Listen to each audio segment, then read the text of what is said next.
Hello YouTube, CivilianSnowman here, and today I've got another movie review for you, and that is of Duncan Jones's new film, Moon. I should probably just quickly go over the circumstances under which I saw this film. I've been following the director Duncan Jones, because this is his first film. I've been following him on Twitter, and he had a list of venues where Moon would be playing, and the nearest one was Manchester, which is a couple of hours away from here. So I tweeted him, never thinking he'd even see the tweet, let alone reply, asking him if it was going to come like any further up north kind of thing. So he replied and asked where I live, and I said, well, Lancaster really. So a couple of days later, he sent me a tweet saying that Moon will be in Lancaster on the 28th of August, which I thought was incredible. I was like, my jaw kind of hit the floor when I got that reply off him. I thought it was awesome. So yeah, last night I went to see Moon at the local cinema. I dragged 3 of my friends along who are all kind of into sci-fi as well, so we all went to see it together to show our support for an up-and-coming director. So Duncan Jones, if by any miracle that you happen to watch this video, thank you so much for sending Moon to the northwest of England, Lancaster and Morecambe. That's brilliant. The plot follows an astronaut called Sam Bell, played brilliantly by Sam Rockwell, who is on a one-man mission on the moon to look after like a space station and harvest helium-free energy for the Earth to use, because apparently that is the sort of energy that the Earth needs and runs off in the future. And he's alone. The only company he has is from a robot-type security system, not unlike HAL in 2001: A Space Odyssey, with the voice of Kevin Spacey. So really, this film is carried by Sam Rockwell's performance, because he is just a powerhouse in this movie. But I'll get onto that in a bit. I mean, I was completely floored by Sam Rockwell in this movie. Kevin Spacey is really eerie but oddly touching at the same time as Gertie. So yeah, 2 brilliant actors really head this film. I can't really say much more on the plot because there are huge spoilers in this, potential spoilers that could really ruin this movie for people who haven't seen it, so I'll try to avoid as much as I can. One thing I have to say I absolutely loved about this movie, well, there's a few things I love. The first one being the use of models rather than CGI. When you see aerial shots of the base on the moon, it's all model work, and I thought that was so refreshing to see in a modern day sci-fi movie, because I can't remember the last new movie I saw that used model work like that, in the same style as they did in the 70s and 80s.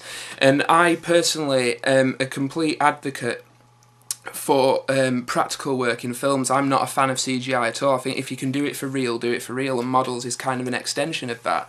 So that was really, like I said, refreshing to see, and it looked really good as well. The models were top-notch, brilliant use of practical effects. Another thing I absolutely adored was the music. Now, I thought the music, I don't know the guy who did it, I forget his name, but I thought the music was so beautiful, yet haunting at the same time. It really had that eerie feel to it, and as the film is quite a claustrophobic film, it mostly takes place inside this lunar station, the music really amps up the claustrophobia. And but weirdly, okay, on the indoor scenes it amps up the claustrophobia, in my opinion, but then on the outdoor scenes, when Sam Rockwell takes like the space truck out to the harvesters on the moon's surface, it makes it feel quite epic and open at the same time, and it's just the same music. But that really is a testament to Duncan Jones's direction, how he can make it feel really claustrophobic and tightly packed at one point of the movie, and then have it feel so open and epic at others. And I really think that is just brilliantly done by Duncan Jones, and this dude is definitely a director to look out for in the future. The main thing that's going to have people talking about this movie is Sam Rockwell's performance. He is absolutely fantastic as Sam Bell. It's not often you see a character, an actor play a character like this, where you just completely engrossed by their performance. I forgot that I was watching Sam Rockwell. I mean, Sam Rockwell's one of my favourite actors. I think he's, in my opinion, up there with like Edward Norton and, you know, the real like modern day thespians. But Sam Rockwell is so good; he completely draws you in. And minor spoiler here, but you watch him deteriorate over the course of the film, mentally and physically, and it's just so heartbreaking and just gut-wrenching to watch. You really feel like you're watching him deteriorate in real life. It made me feel ill sat there watching it. I was panting at some points just watching him even walk across the screen. When you get over to just over halfway through the movie and you watch him walk and just the way he acts and stuff, you sat there like, oh God, please no more.